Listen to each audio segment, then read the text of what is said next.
बिस्मिल्लाहिर्रहमानिर्रहीम। अस्सलाम वालेकुम। आप देख रहे हैं यूट्यूब चैनल सैफ नबी नूर और मैं हूं सैफुल इस्लाम। आज मैं आपके दो सवालों का जवाब देना चाहूँगा। पहला तो वो कि क्या मजबूरियां थीं जिसकी वजह से हुकूमत पाकिस्तान ने अद्वियात की कीमतों में इस कदर इजाफ़ा कर दिया कि वो आम आदमी के पहुँच से दूर हो गई। और दूसरा, क्या हम अद्वियात की कीमतें कम कर सकते हैं या नहीं। पहले सवाल के जवाब के लिए मैं आपको ले चलूँगा सन 2020 के अवाइल में, जब कोरोना की वबा तेज़ी से फैली तो हुकूमत ने तमाम हस्पतालों में OPDs यानी कि आउट पेशेंट डिपार्टमेंट्स और डॉक्टर्स के जो क्लिनिक थे वो बंद कर दिए। उसकी वजह से वो लोग जो कि खांसी, नज़ला, ज़ुकाम या पेट दर्द की शिकार हुआ करते थे, उन्होंने हस्पताल या क्लिनिक जाना छोड़ दिया और इन अद्वियात की जो ज़रूरत थी वो कम हो गई। इसको देखते हुए फार्मास्यूटिकल कंपनीज़ ने इन अद्वियात की प्रोडक्शन में ख़ासी कमी कर दी और कुछ ऐसी अद्वियात जो कि जिनको हम लाइफ सेविंग ड्रग्स कहते हैं उनकी प्रोडक्शन बिल्कुल ही बंद कर दी। उन्होंने कहा कि हमें इसमें नुकसान हो रहा है। अब ये सूरत हाल देखते हुए जो फार्मास्यूटिकल कंपनीज का जो माफिया था उसने हुकूमत पे ये दबाव डालना शुरू किया कि उनको कीमतें बढ़ाने की इजाज़त दी जाए, क्योंकि इन फार्मास्यूटिकल कंपनीज की जो खर्चे हैं वो बहुत ज़्यादा होते हैं। पाकिस्तान में इस वक्त 650 फार्मास्यूटिकल कंपनीज हैं, जिसमें से तकरीबन 30 मल्टीनेशनल्स हैं और ये बहुत बड़ी रकम अपनी इश्तिहारी मुहिम पर खर्च करती हैं। इसके अलावा ये डॉक्टर्स को पाकिस्तान से बाहर कॉन्फ्रेंसेस पे भेजते हैं और इसके अलावा इनके चीफ एग्जीक्यूटिव्स और डायरेक्टर्स की तनख्वाहें बहुत ज़्यादा होती हैं।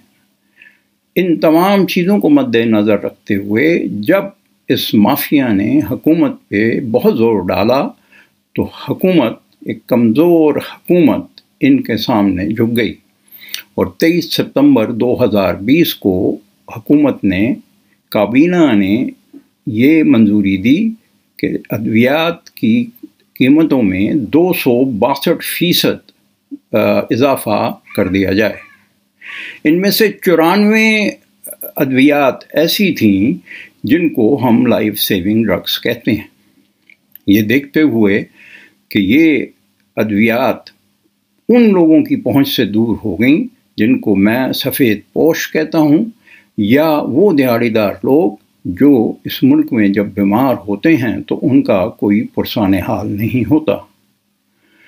अब जब मैंने इन 15 बड़ी कंपनियों की बैलेंस शीट्स जब इंटरनेट पे चेक की तो मुझे ये पता चला कि इनके खालिस मुनाफे में, यानी कि आफ्टर टैक्स प्रॉफिट में तो इजाफ़ा हुआ है। 2019 के मुकाबले में 2020 में उसमें ख़ासा इजाफ़ा हुआ है और कोई भी सूरत हाल मुझे उस बैलेंस शीट्स में नज़र नहीं आई कि जिसकी वजह से इनको कोई नुकसान उठाना पड़ा हो।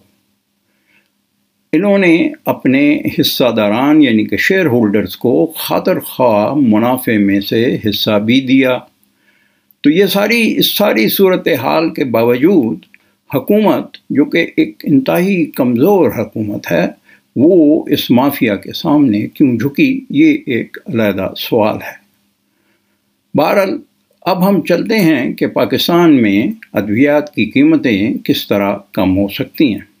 तो इसके लिए मैं आपको ये बताना चाहूँगा कि जो भी अद्वियात पाकिस्तान में या तमाम दुनिया में बनाई जाती हैं उन सब का फार्मूला एक होता है जिसको हम कहते हैं कि उनका बेस सॉल्ट।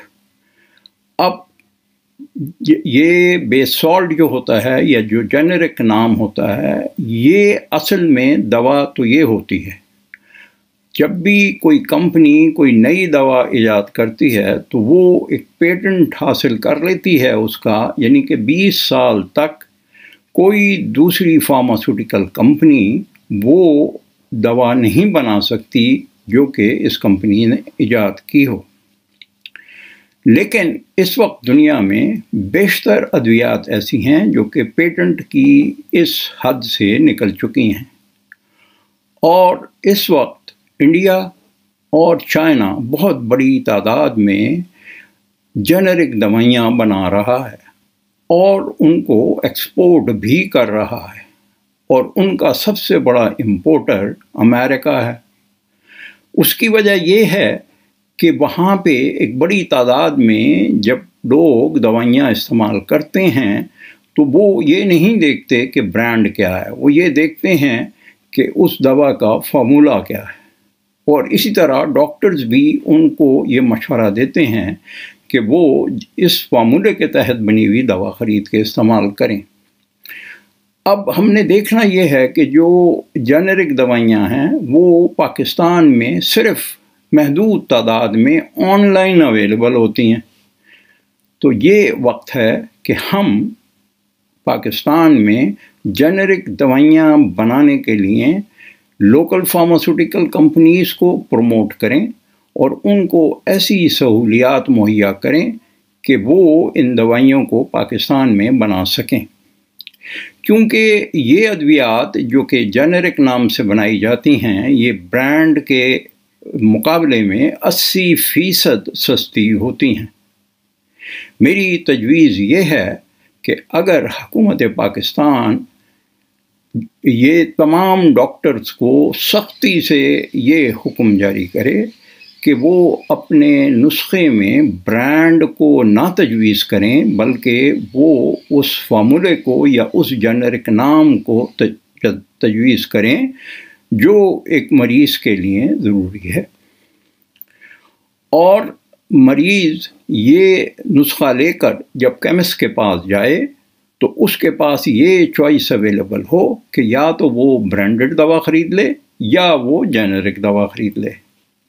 1972-73 में ये जुल्फ़िकार अली भुट्टो की हुकूमत ने जेनेरिक नाम से दवाइयाँ बनवानी शुरू की, मगर इसमें उन्होंने एक बड़ी गलती ये की कि उन्होंने तमाम कंपनियों को ये हुक्म दे दिया कि वो अपनी अद्वियात को ब्रांड के नाम से नहीं फ़रोख्त करेंगे, बल्कि वो उसको जेनेरिक फार्मूले के नाम से फ़रोख्त करेंगे। और इस वजह से तकरीबन 3 से 4 साल के बाद जब माफिया, उस वक्त का माफिया बहुत असरअंदाज हुआ, तो ये स्कीम ख़त्म कर दी गई। मेरी तजवीज़ ये है कि यकसर हम ब्रांड को ना ख़त्म करें, बल्कि जो ब्रांडेड अद्वियात हैं वो भी मार्केट में मौजूद रहें, लेकिन उनके मुकाबले में जेनेरिक अद्वियात भी लोगों को मैसर हों, जिसकी वजह से अगर कोई मरीज़ अफोर्ड कर सकता है तो वो ब्रांडेड दवा ले ले, और जो अफोर्ड नहीं कर सकता वो यकीनन जेनेरिक दवा लेके अपने मर्ज़ का इलाज कर सकता है। क्योंकि बहुत सारे लोगों ने तो दवाइयाँ लेनी ही छोड़ दी हैं, ऐसी दवाइयाँ लेनी छोड़ दी हैं जो कि वो समझते हैं कि उसके बग़ैर शायद उनका मर्ज़ ठीक हो जाएगा।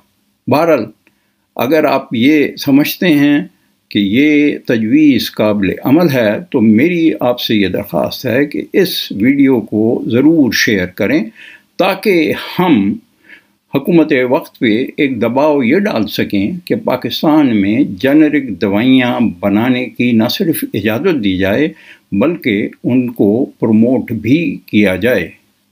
फिर वक्त इतना ही। अल्लाह हाफ़िज़।